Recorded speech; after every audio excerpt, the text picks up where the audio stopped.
guys, good morning. Bababa na sana ako.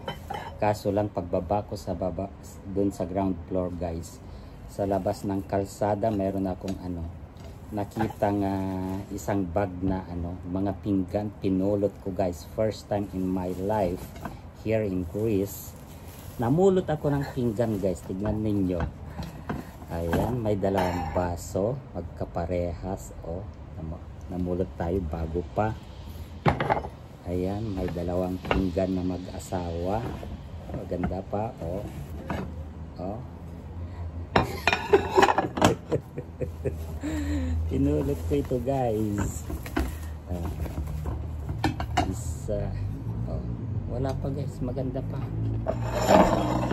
Dalawang pinggan na mag-asawa. Siguro pinggan ng mag-asawa ito guys. Kaso lang bakit kaya nila tinapon? Dahil wala pa namang basag. Tingnan ninyo, ang ganda pa. Sayang guys, kaya kinuha ko na. Ang gaganda pa. Tapos kung may mga makilala tayo dyan na mga seasonal job na bagong magrenta ng bahay, pwede nating ipamigay ito. Siyempre sila wala pang kumpletong gamit.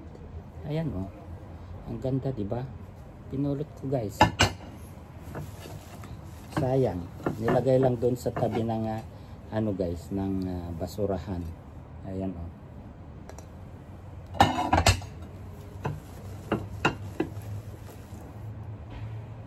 diba? Nakapulot tayo ng pinggan na din natin inaasahan. Tapos ito, may saucer. Saucer bang tawag dito? Wala pa, maganda pa guys, diba? Ayan.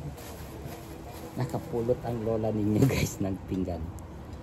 1 2 3 4 5 6. Pang 6 pa guys, 6. Tapos may dalawang ganito. Ang ganda pa. Ay, baka mabasag ka pa. Ayan diba? Ano ko guys, nakadenggay ko. First time in my life guys na namulot ako sa namulot tayo sa kalsada, diba? Ayan, masaya ako guys dahil first time kong pumulot ng bagay sa kalsada na inakyat sa bahay ko. Papasok na sana ako, pupunta na sana ako dun sa sasakyan ko guys.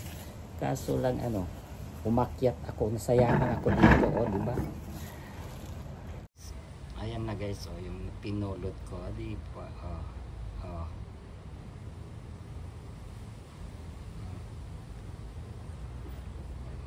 Ay, nakapulot din tayo. Ayan, palabas na guys. After na namulot ng yan lang ko pinulot guys sa tabi.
ninakaw.